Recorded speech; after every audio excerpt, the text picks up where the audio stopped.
ഈ സവാരി ഒരു യാത്രാ സവാരിയല്ല, പകരം ഒരു സ്ഥാനാർത്ഥി ഉപജീവനത്തിനായി നടത്തുന്ന ഒരു യാത്രയാണ്. പറഞ്ഞു വരുന്നത് അമ്പലപ്പുഴ ബ്ലോക്ക് പഞ്ചായത്തിലെ കരിമാട് ഡിവിഷനിൽ മത്സരിക്കുന്ന അനിലേട്ട എന്ന് നാട്ടുകാർ സ്നേഹപൂർവ്വം വിളിക്കുന്ന അനിൽ പാഞ്ചജന്യമാണ്.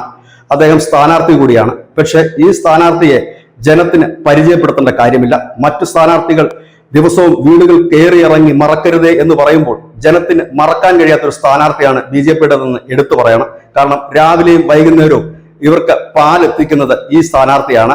അനിൽ പാഞ്ചജന്യമാണ് രാവിലെയും വൈകുന്നേരവും കടകളിലും വീടുകളിലും പാല് എത്തിക്കുന്നത്. രാവിലെ പാൽക്കാരനെ നോക്കി നിൽക്കുന്നവരുടെ മുമ്പിലേക്ക് വോട്ടുകൂടി ചോദിക്കുകയാണ് ഈ സ്ഥാനാർത്ഥി. ഏതായാലും വൈകുന്നേരങ്ങളിൽ തട്ടുകടകളിലും മറ്റും ചൂടേറിയ രാഷ്ട്രീയം ചർച്ച ചെയ്യുമ്പോൾ അവിടെ പതഞ്ഞു പൊന്തുന്ന ചായയ്ക്ക് ഒപ്പം അനിലിന്റെ പാലുമുണ്ടാകും.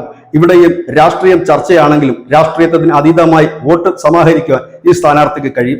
കഴിഞ്ഞ 4 പതിറ്റാണ്ടിലേറെയായി ഓട്ടോറിക്ഷ തൊഴിലാളി കൂടിയാണ്. ഇദ്ദേഹത്തിന്റെ ഓട്ടോറിക്ഷ ഒരു ഉപജീവന മാർഗം മാത്രമല്ല, ആ നാടിന്റെ ഒരു സഹായ വാഹനം കൂടിയായി മാറുന്നു.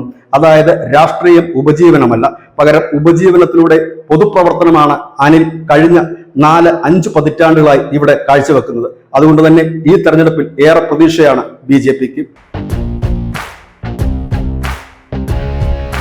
സുഭദ്രമായൊരു രാജ്യം പടുത്തുയർത്തിയ ശക്തി കേരള നാടിനെ അടിമുടി മാറ്റാൻ ഇനി വരണം BJP.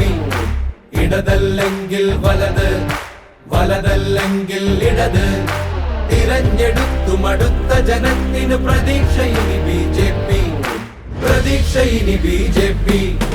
News desk news India Malayalam.